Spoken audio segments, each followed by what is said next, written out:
Bom dia a todos, sejam bem-vindos ao Joana de Ângeles Encarnados e Desencarnados. Bom dia. Graças a Deus, estamos aqui mais uma vez nessa casa para ouvir um pouco do Evangelho de Jesus. Agradecemos o amparo dos mentores espirituais dessa casa, que trabalham, que deixam o ambiente recíproco, deixa esse ambiente gostoso para que possamos vir aqui e ouvir um pouco de Jesus. Que todos aqueles que aqui estão encarnados e desencarnados possam receber a luz do Cristo em vosso coração. Que seja um bálsamo para a nossa dor material e a nossa dor espiritual. Pedimos, Senhor, o amparo e assistência à nossa companheira Shirley na manhã de hoje, nesse Evangelho que irá fazer nesse momento. Graças a Deus, graças a Jesus. Obrigada. Bom dia a todos. Bom dia. Só ligar o somzinho aqui.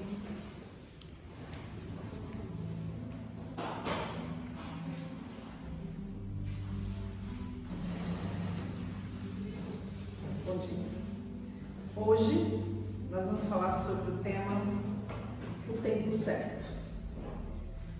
Eu peguei esse tema muito interessante, inclusive porque tem um capítulo do livro Renovando Atitudes do Hamed. Se vocês já tiveram a oportunidade de dar uma lida, um capítulo fala só sobre esse tema, chama o tempo certo. Muito interessante, evidentemente. Mas eu vou começar pedindo permissão de vocês para ler um trecho do Eclesiastes, do capítulo 3 do Eclesiastes, que diz assim, esse texto foi atribuído ao sábio rei Salomão, né?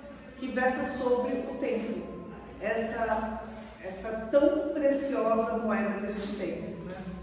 Ele fala assim: para tudo há uma ocasião e um tempo para cada propósito debaixo do céu. Tempo de nascer e tempo de morrer.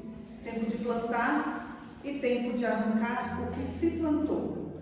Tempo de matar e tempo de curar. Tempo de derrubar e tempo de construir. Tempo de chorar e tempo de rir. Tempo de prantear e tempo de dançar. Tempo de espalhar as pedras e tempo de ajuntá-las. Tempo de abraçar e tempo de se conter. Tempo de procurar e tempo de desistir. Tempo de guardar e tempo de lançar fora. Tempo de rasgar e tempo de costurar. Tempo de calar e tempo de falar. Tempo de amar e tempo de odiar. Tempo de lutar e tempo de viver em paz. O que ganha o trabalhador com todo o seu esforço? Tenho visto o fardo que Deus impôs aos homens. Ele fez tudo apropriado a seu tempo. Também pôs no coração do homem o anseio pela eternidade. Mesmo assim, este não consegue compreender inteiramente o que Deus fez. É muito interessante, né? Se você pegar os tempos que ele coloca aqui, o respeito aos tempos, respeito ao tempo é uma coisa muito interessante. Porque tempo é uma moeda que a gente não consegue pegar, certo? Então é uma moeda por quê? Porque é valiosa. A gente fala de moeda por causa do valor do tempo. É tanto que fala-se que o tempo é o que nós temos de mais valoroso. Quando você faz uma caridade, por exemplo, só uma caridade material, ela é válida? Evidentemente que ela é. Mas a caridade do seu tempo, ela é muito mais valorosa. Vamos pegar um exemplo. Nós temos lá o Haroldo Dutra Dias, que é um palestrante espírita que doa o seu tempo aos fins de semana, praticamente todos os fins de semana, e eu tenho visto as lives dele, ele doa o seu tempo em prol da doutrina, de espalhar a doutrina. Não vou falar nem de Divaldo. Divaldo é um absurdo o quanto ele se doa. mas o Haroldo ele é juiz de direito. Quanto que vale a hora do Haroldo? O tempo dele é tão valoroso como ser nesse planeta. O personagem que ele tem hoje como juiz, se ele cobrasse essas palestras, o quanto os outros juízes cobram, o quanto o Moro cobra quando vai fazer uma palestra, não é verdade? O quanto todos os outros palestrantes deviam cobrar. Então vamos ver quanto vale esse tempo, quanto vale o nosso tempo. Essa é uma coisa muito interessante da gente avaliar. E aí ele também fala do respeito aos tempos. Respeitar o tempo de cada coisa. Será que a gente respeita? A gente respeita quando a gente não tem como fazer. Então, por exemplo, a gente respeita o tempo de uma árvore dar os seus frutos, porque é mal de se fazer. Você tem que esperar ela dar os frutos. Não, a gente tem que ir pra hoje. Ou, não, mas eu comprei já árvores, eles chamam que enxertadas, para poder ela ser mais rápida. Uma árvore que demoraria 5 anos para dar frutos, ela deu em 1 ano para mim, na minha casa, pequenininha assim, ó. Então, mesmo assim, a gente quer ansiosamente apressar o tempo. A gente quer dar passos maiores, às vezes, do que a nossa capacidade. Esse respeito ao tempo nosso e respeito ao tempo do outro é exatamente o que ele traz aqui também. Vamos avaliar. Uma criança, quando a gente está colocando no prézinho, a gente não respeita o tempo do aprendizado dela? A gente quer que essa criança ela esteja na faculdade? Ou fazendo um mestrado? Não. Porque é o tempo de aprendizado dela. Quando essa criança ela começa a aprender a andar, a gente quer que ela comece a correr uma maratona em 1 ano? Não. A gente espera dar o tempo dessa criança se evoluir, não é verdade? É tanto que a gente tem um tempo de maturação do ser humano. Nós temos de 1 ano até os 18 anos, mais ou menos, para você crescer, desenvolver órgãos até questão fisiológica. Por isso que pela lei, 18 anos é o tempo de você ser ciente dos seus atos. Porque a questão cerebral não está desenvolvida totalmente ainda. Por que tem esse tempo? Para maturar e para a gente respeitar. Daí a gente pensa, Deus, como nosso Pai, Ele nos respeita o nosso tempo de evolução, assim como um pai respeita o tempo de evolução de uma criança, de um bebê. Né? Respeita o tempo da fralda, respeita o tempo de deixar a madeira, respeita o tempo de tudo. E Deus, que nos tem como seus filhos, nós somos criaturas, Ele respeita cada um o seu tempo. Então, você tem um filho lá que tem 2 anos de idade, você não quer que ele se comporte como o que tem 18. Eu tenho filhos de 20, 18 e 8 em casa. Eu não posso exigir que o de 8 se comporte igual ao de 20. E exijo que o de 20 se comporte melhor que o de 8. Né? A gente faz assim. A mesma coisa, Deus conosco. Cada um de nós está num estágio de evolução. Cada um de nós, a gente tem uma caminhada, né? Tem uma passada. Alguns dão os passos mais largos, outros dão os passos conforme pode. E a gente respeita isso? Na maioria das vezes não. A gente quer que todo mundo seja evoluído como nós, né? Só que nem sempre as pessoas pensam igual a gente.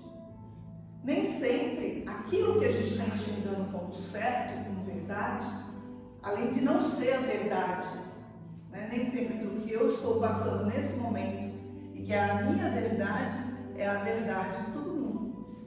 E não, será que é a verdade? Será que é o certo?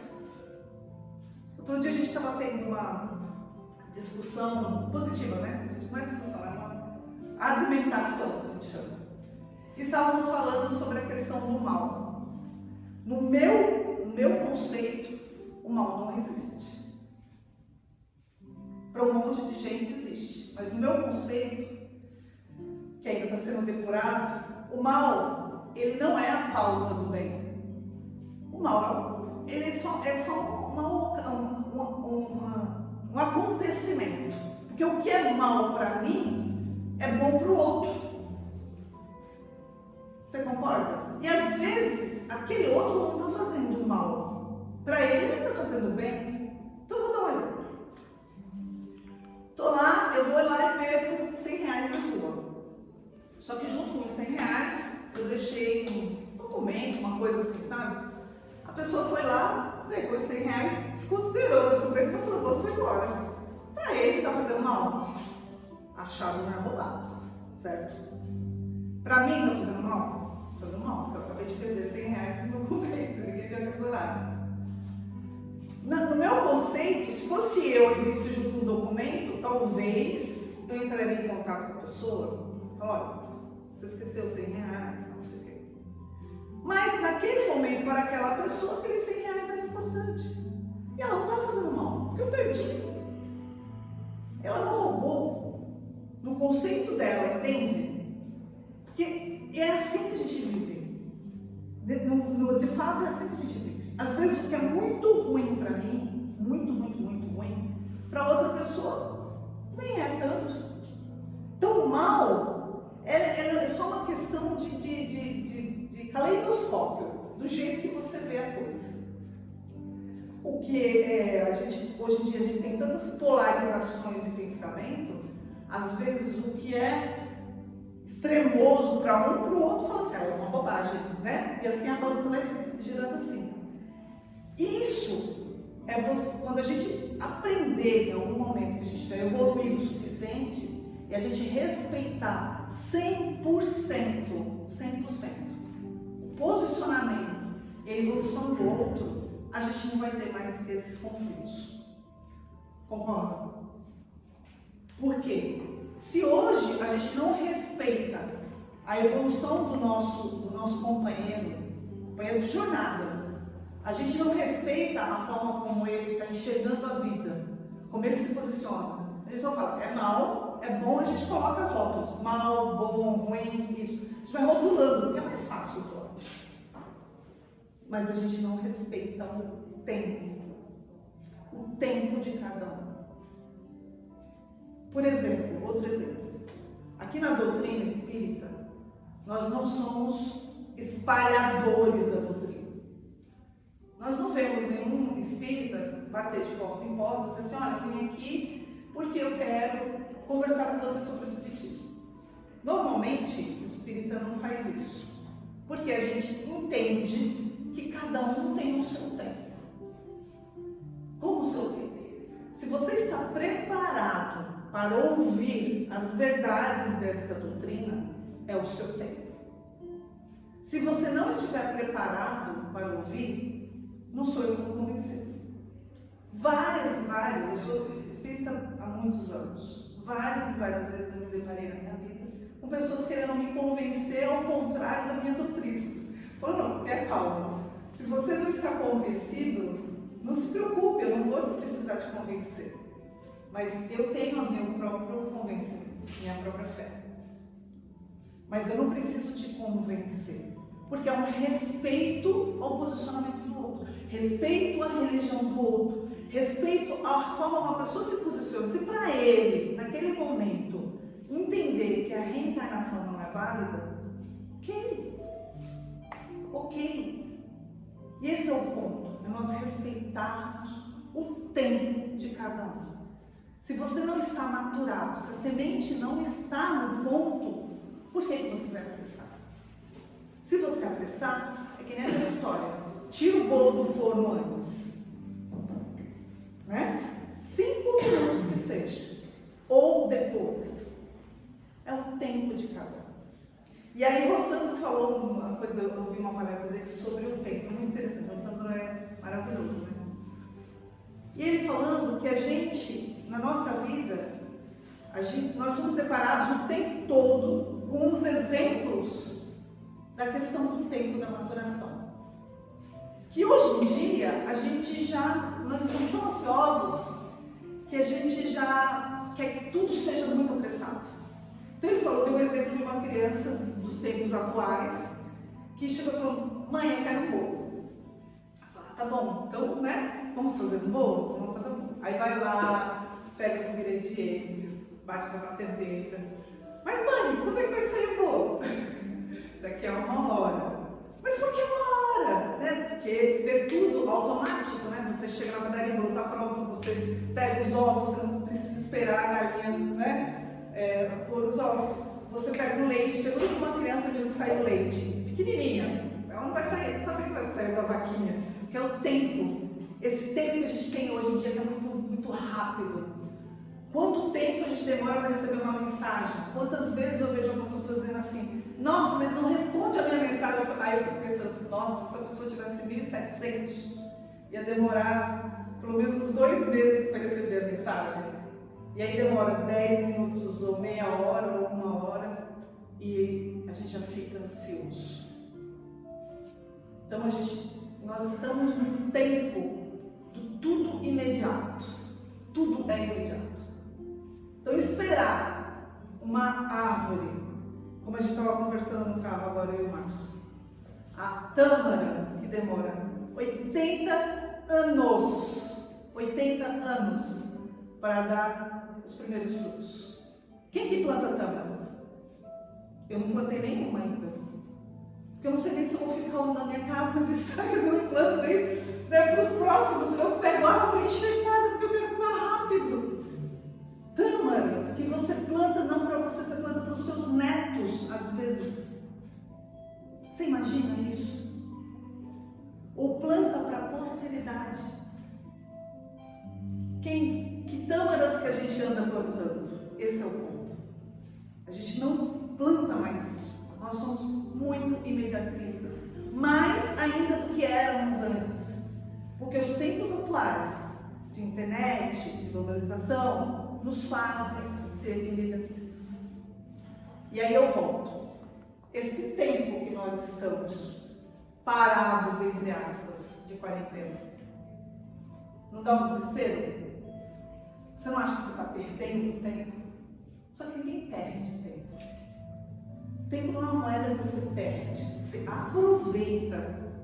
Você usa bem ou não usa. Ele vai passar, você querendo ou não. Então, este tempo, que a maioria de nós, extremamente ocupados e produtivos, que a gente não tinha tempo para nada, a gente está fazendo o quê?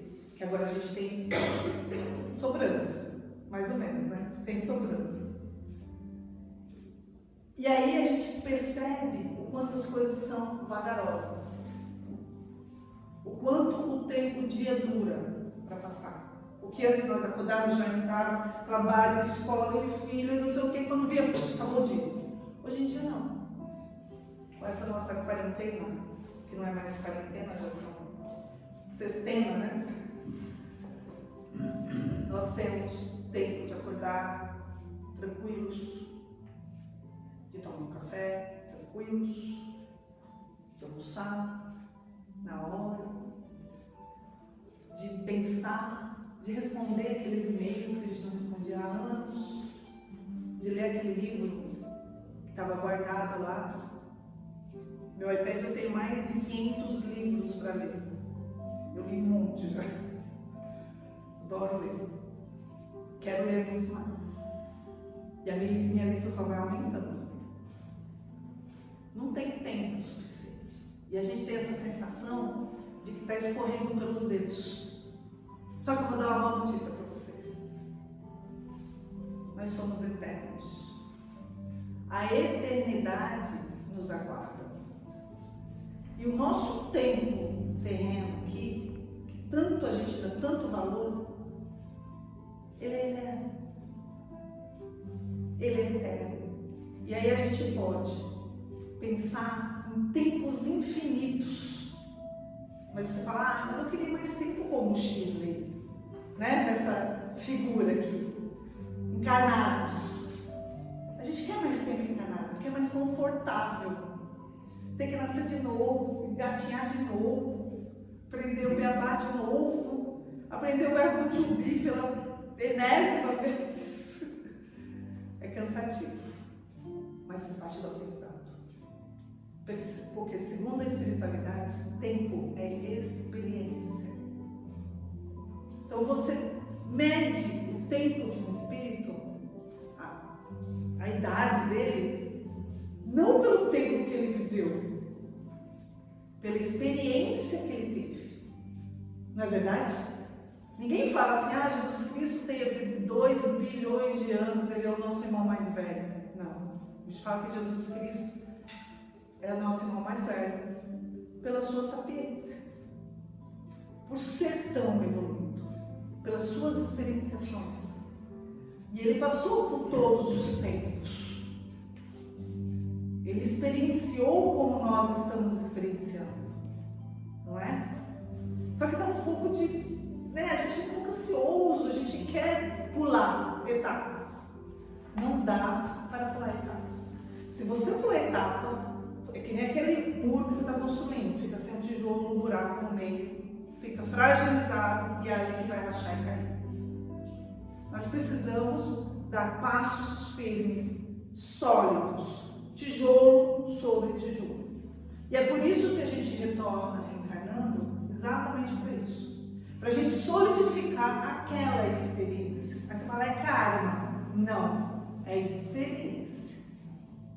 É formatar, é solidificar, é dizer, daqui este eu não vou errar mais.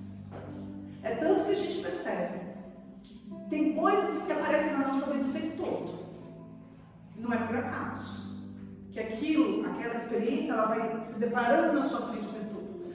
Então, eu só me encontro com pessoas falsas. O que a vida está querendo te dizer? O que você tem que aprender com isso? Eu só apareço na minha vida coisas para testar a minha paciência. É exatamente isso. É teste. Passou? Passa para o próximo teste. É mais ou menos isso. E a gente tem teste de paciência, né? Muito teste de paciência. Há muitos anos atrás, tinha uma amiga que brincava assim de numerologia. E ela fez a minha numerologia, que deve ser horrorosa de fazer, porque o nome é muito comprido. E aí, é um cálculo de nome, com data de nascimento, com tudo, né? E ela disse pra mim que o meu karma era paciência. Eu falei, jura? Jura que é paciência? Não contou nenhuma novidade.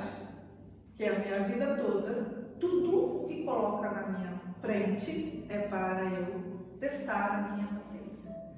Vou dizer pra vocês, nem sempre eu passei. E não vou passar, não nessa encarnação. Porque não é uma coisa fácil. É uma coisa fácil para vocês? Não é. Tem gente que eu penso que tem muito mais paciência. Eu fico olhando para você e falo, será que ela pode me dar um pouquinho? É algo que não se dá. Você aprende, né? E aí, eu queria falar para vocês da parábola que Jesus nos deixou do semeador, que está no capítulo 17 do Evangelho segundo o Espiritismo, Sede Perfeitos, que diz assim: naquele mesmo dia, tendo saído de casa, Jesus sentou-se à borda do mar.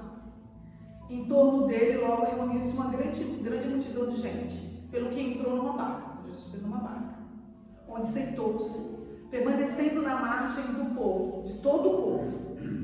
Disse então muitas coisas por parábolas, falando-lhes assim: aquele que semeia saiu para semear, Jesus disse, e semeando, uma parte da semente caiu ao longo do caminho, e os pássaros do céu vieram e comeram. Uma outra parte caiu em lugares pedregosos, onde não havia muita terra, e as sementes logo brotaram, porque carecia de profundidade a terra onde haviam caído. Mas, levantando-se o sol, queimou. E como não tinha raiz muito profunda, elas secaram.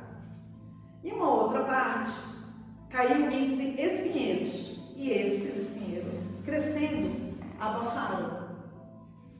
E aí ela não chegou a florir. Outra, finalmente, caiu em terra boa e produziu frutos, dando algumas sementes 100 por um, outras 60 e outras 30. Ouça quem tem ouvidos de ouvir. Isso está em Mateus. Então, aí tem Mateus capítulo 3 também diz um pouco. O que a gente pode avaliar dessa parábola? Das sementes. A média aqui, bonitinho, ele fala dessa parábola especificamente. Ele fala assim, que quando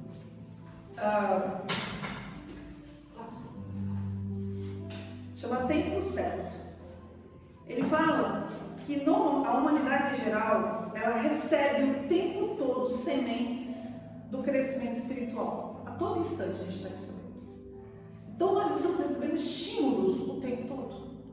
Nós somos estimulados a crescermos, a experienciarmos o tempo todo.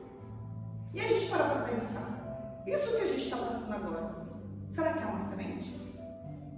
Será que é uma propulsão? Está nos empurrando a entendermos alguma coisa? Aí isso cabe a cada um avaliar. Não adianta chegar e dizer assim, depois que a gente passar essa pandemia, seremos outra humanidade. Será? Algumas pessoas irão refletir, né? Então todos os comerciais de televisão são tempos de reflexão. É bonito, né? E aí, para depois emergir uma nova humanidade mais amorosa. Será que será tão rápido assim? Não acredito. Mas eu acredito que cada um de nós podemos tirar o melhor de qualquer situação. Até de uma situação espinhosa como essa. E aí, de novo, o que temos que aprender? No dia de hoje, com essa situação que eu estou passando. Eu estou passando. A humanidade está passando. Os meus filhos, a minha família. O que eu estou sendo obrigado a ver? Porque é que nem aquela criança que não quer comer a fruta. E a mãe, precisa, e o pai, precisa obrigar a criança a comer uma fruta por dia, pelo menos. Senão depois vai ter problemas de saúde. Às vezes a gente é obrigado a fazer algo que a gente não está preparado, ou não quer fazer, porque a gente é muito melindrado, muito mimado. Como espíritos, crianças que ainda somos. Vamos avaliar assim. Então, o que nós temos que observar, seremos obrigados a observar, tipo, para e pensa. E cada um vai ter sua reflexão. Porque ninguém é igual ao outro. Eu não sou igual a qualquer um de vocês. Tenho pai, mãe diferente, irmãos diferentes, vivências diferentes, nasci em tempos diferentes, tenho um pensamento diferente, sou um espírito diferente. Então, como que essa experiência vai ser igual para mim e para outras pessoas? Cada um tem o seu momento. E eu acho que é legal a gente olhar com um olhar amoroso do Santo Agostinho para dentro de nós e falar o que temos que aprender com isso, né? E aí, Hamed fala que cada um ter seu próprio marco individual nas estradas da vida. E para a gente não violar a maneira do outro entender. Que é isso que a parábola também quer dizer.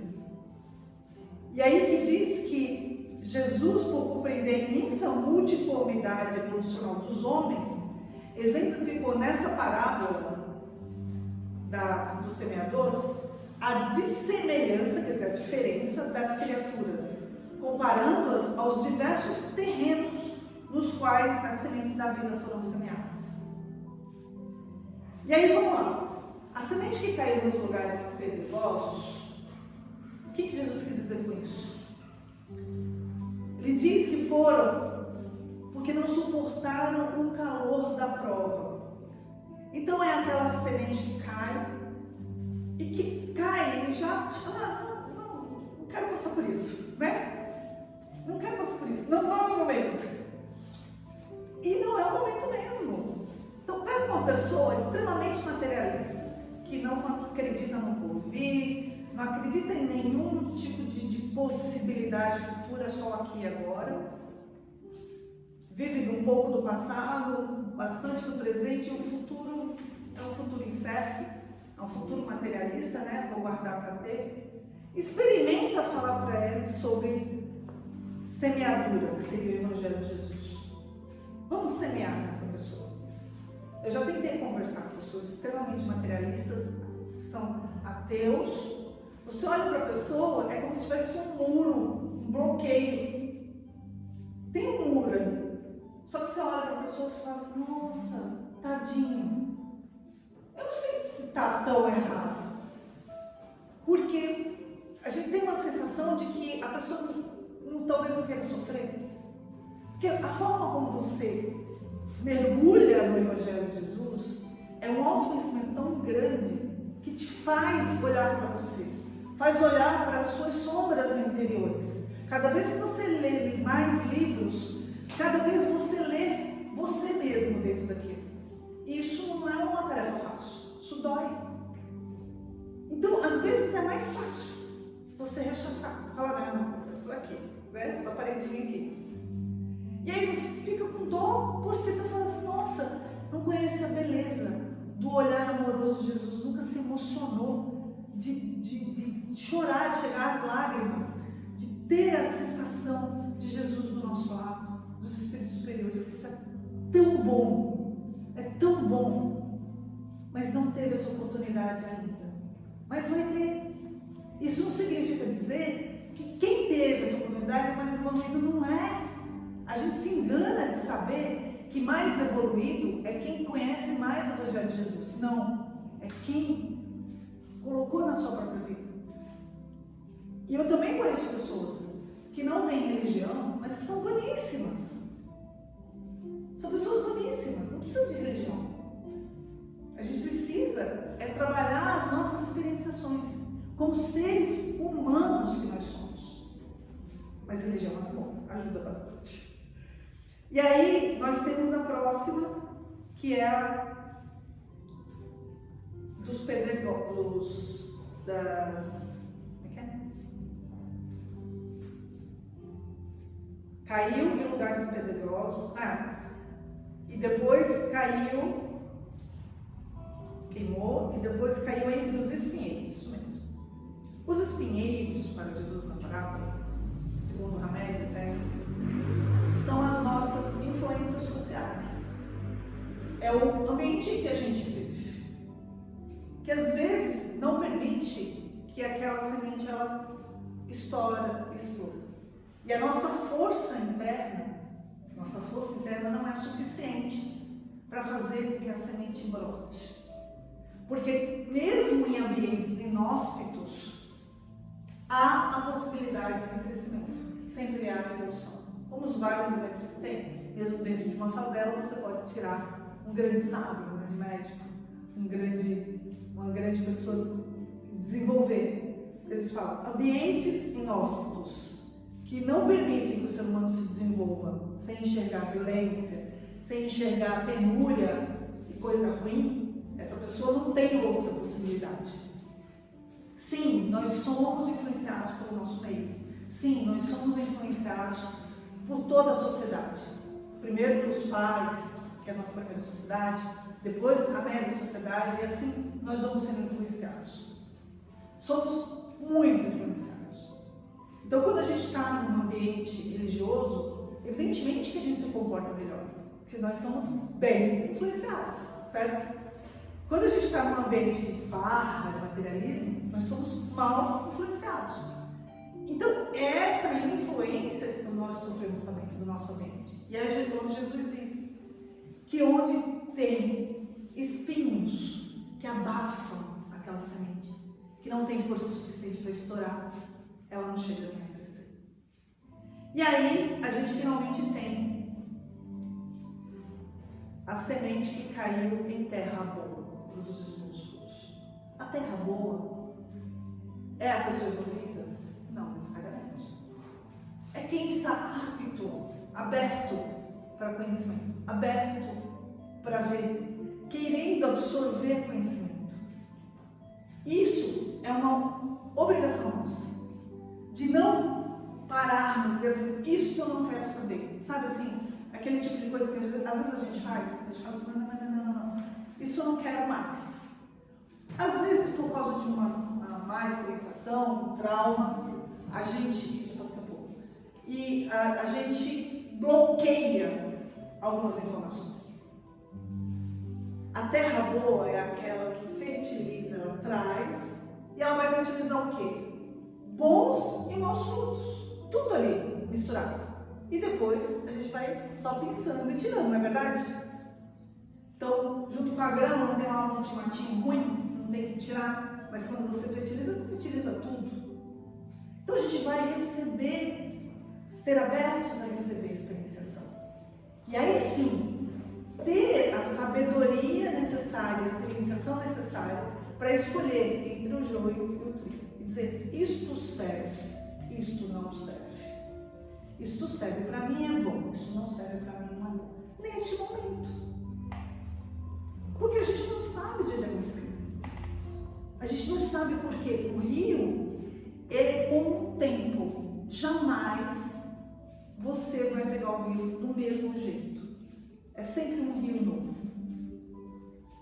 Essa é a maior lição de tempo que a gente tem. Porque se você pegar um rio ou uma fruta, e você pegar a fruta hoje, pegar a fruta amanhã, ela não é a mesma fruta. Você concorda que ela não é a mesma fruta? Ela não tem o mesmo vício, ela não tem o mesmo frescor, ela não pode ser comida no mesmo tempo. Porque o tempo nos faz a gente se transformar. E esta é a maior lição do tempo. Lembrando que no mundo espiritual não tem tempo. Não este tempo que nós temos, de 100, 200, 300 anos. Quantas e quantas vezes a gente está na reunião de mediúnica, não é nada mais. E aí a gente fica querendo saber quanto tempo que aquele espírito ficou desencarnado. Às vezes 200, 300 anos, porque às vezes ele vem dizendo que era um senhor feudal, que tinha escravos. Aí você faz uma conta matemática rapidinha, né? A gente deve ser lá de 1600, 1700. Meu, ele ficou todo esse tempo. Imagine desde 1700 a pessoa desencarnada, sem encarnar novamente, só naquela luta, naquela sofrência.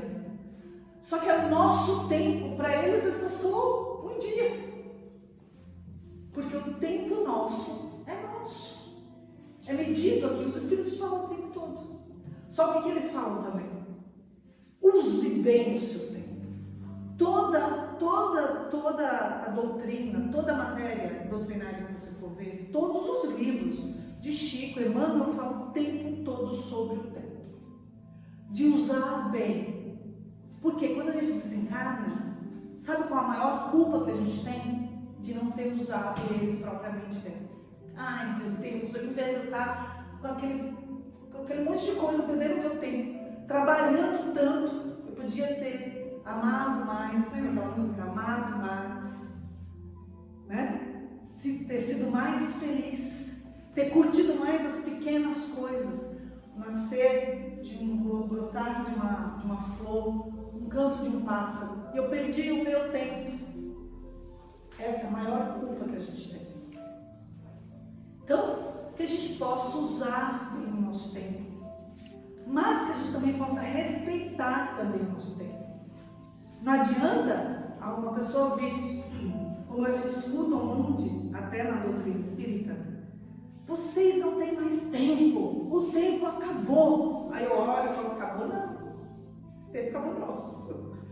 Acabou para essa coisinha aqui do planeta.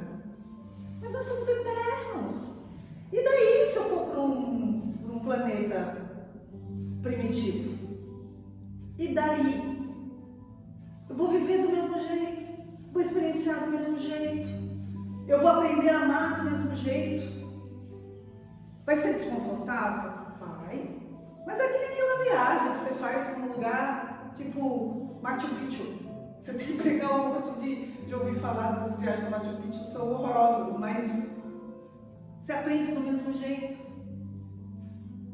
Né? Então assim, tem essa pressa?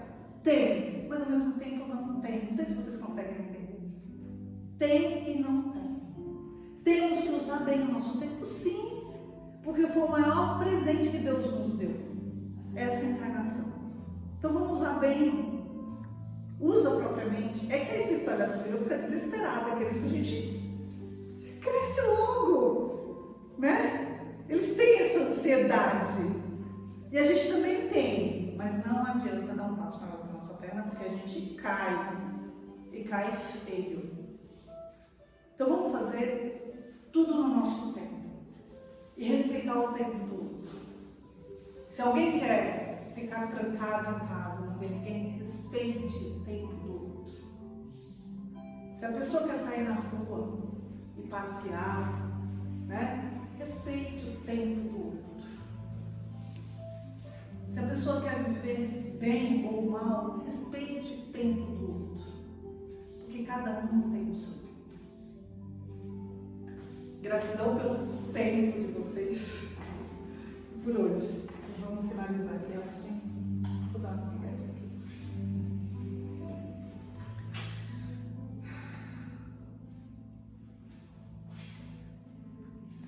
Meus queridos amigos, companheiros e irmãos de doutrina, encarnados e desencarnados, agradeço a presença de cada um de vocês e o tempo que vocês nos presentearam, com a presença, com a atenção, com o amor, com o carinho, com os pensamentos, com o vínculo, com o aprendizado. Que nós possamos aprender juntos, porque nessa caminhada, que é uma caminhada tão bela, tão bonita, se a gente for de mão dada com o que a gente ama, é mais bonito ainda, é mais gostoso.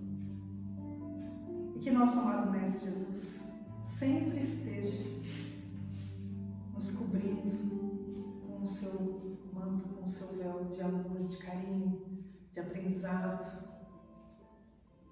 Ele que sempre entende as nossas imperfeições, que sabe que cada um tem o seu tempo e que de uma forma ou de outra a gente não tem como fugir. A eternidade está aí e a evolução é um caminho sem volta. Então, que nós possamos usar bem o nosso tempo. Um tempo tão valoroso, com abraços calorosos e afetuosos que não podemos mais dar tanto quanto gostaríamos, mas que possamos valorizar aqueles que damos. Abraço o filho, abraço seu companheiro, sua companheira. Afague aqueles, mesmo à distância, com um pensamento amoroso. Mande um beijo, mande um abraço e se envolva nessa grande sentimento, essa grande arma que é o amor que Jesus nos ensinou. E que a gente se embriaga desse amor, desse carinho, todas as vezes que a gente tem contato. Que Deus nos abençoe em todos os momentos da nossa vida. Graças a Deus. Graças a Jesus. Obrigada.